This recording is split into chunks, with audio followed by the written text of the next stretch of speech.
முதல் நாளே கார்த்திகை தீபத்துக்காக இந்த அகல் விளக்கெல்லாம் க்ளீன் பண்ணி மஞ்சள் குங்குமம்லாம் வச்சுட்டேன். ப்ரிப்பராக நான் வந்து என்னென்ன வேலைகள்லாம் செஞ்சுருக்கேன் அப்படின்றத வந்து உங்கள்கிட்ட இப்போ நான் ஷேர் பண்ணிக்கிறேன். நாளைக்கு விசேஷ நாள் அப்படின்னாலே முதல் நாளே பூஜைக்கு தேவையானது, சமையலுக்கு தேவையான மளிகை ஜாமான்கள், காய்கறிகள் எல்லாத்தையும் நான் வந்து லிஸ்ட்டு எழுதி கொடுத்துருவேன். புது அகலாக இருந்தால் முதல் நாள் நைட்டே தண்ணியில் ஊற வச்சுருங்க. தொடச்சிட்டு அப்படியே மஞ்சள் குங்குமம் வச்சுக்கலாம்.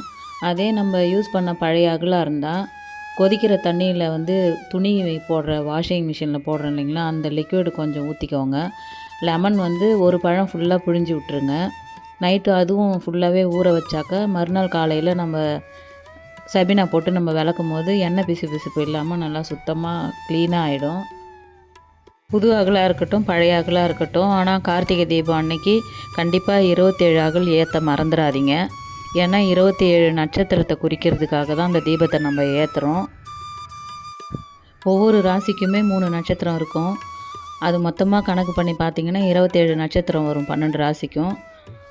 அதுக்காக தான் நம்ம 27 அகல் விளக்குகள் ஏற்றுறோம். மற்றபடி வந்து கண்டிப்பாக குத்து விளக்கு ஏற்றுங்க, ரொம்ப ரொம்ப நல்லது. பூஜை ரூமில் ஏற்றுற விளக்கு மற்ற விளக்குகள்லாம் நீங்கள் எதுவுமே கணக்கு வைக்க தேவையில்லை. எவ்வளோ தீபம் வேணாலும் நம்ம ஏற்றிக்கலாம். ஒரு தட்டில் வந்து மஞ்சளை வந்து கொஞ்சம் கட்டியாக கரைச்சி வச்சுருங்க. அதுக்கப்புறம் வந்து ஒவ்வொரு அகலையும் அதில் டிப் பண்ணி எடுத்து வச்சுருங்க. குங்குமம் வச்சு விட்ருங்க. நான் அப்படி தான் செஞ்சுருக்கேன்.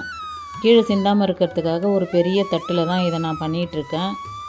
நம்ம இது மஞ்சள் குங்குமம்லாம் வச்ச பிறகு அந்த தட்டை நம்ம வாஷ் பண்ணிக்கலாம். எல்லா அகல் விளக்குக்கும் மஞ்சள் குங்குமம் வைக்கிறதுக்கு எனக்கு 10 நிமிஷம் தான் ஆச்சு. இந்த ஈஸியாக இருக்கிற இந்த டிப்ஸை நீங்களும் ஃபாலோ பண்ணுங்கள். பரணி தீபம் ஏற்றுற அன்றைக்கே வாசலில் வந்து மாவிலை தோரணெல்லாம் கட்டி விட்டுருங்க, ரொம்ப நல்லது. இன்றைக்கி 6 மணிக்கு வந்து நம்ம அகல் ஏற்றுறோம் இல்லைங்களா, அது கூடவே வந்து பூஜை அறையில் வந்து உப்பு தீபம் ஏற்றிக்கோங்க.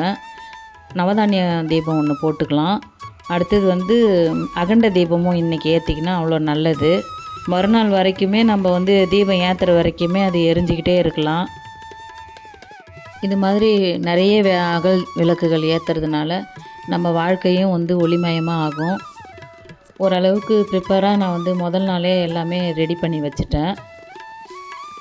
நீங்களும் முதல் நாளே இது மாதிரிலாம் செஞ்சுருப்பீங்கன்னு நினைக்கிறேன். என்னோடய வீடியோ எப்படி இருந்துச்சு அப்படின்ட்டு நீங்கள் வந்து கமெண்ட்டில் சொல்லுங்கள். மறக்காமல் என்னோடய சேனலில் இனிய இல்லம் சேனலை வந்து சப்ஸ்கிரைப் பண்ணுங்கள். உங்கள் ஃப்ரெண்ட்ஸ் அண்ட் ஃபேமிலிக்கு ஷேர் பண்ணுங்கள். அப்படியே பக்கத்தில் இருக்கிற பெல் ஐக்கானை கிளிக் பண்ணுங்கள். மறக்காமல் வீடியோக்கு ஒரு லைக் கொடுங்க. தேங்க்யூ.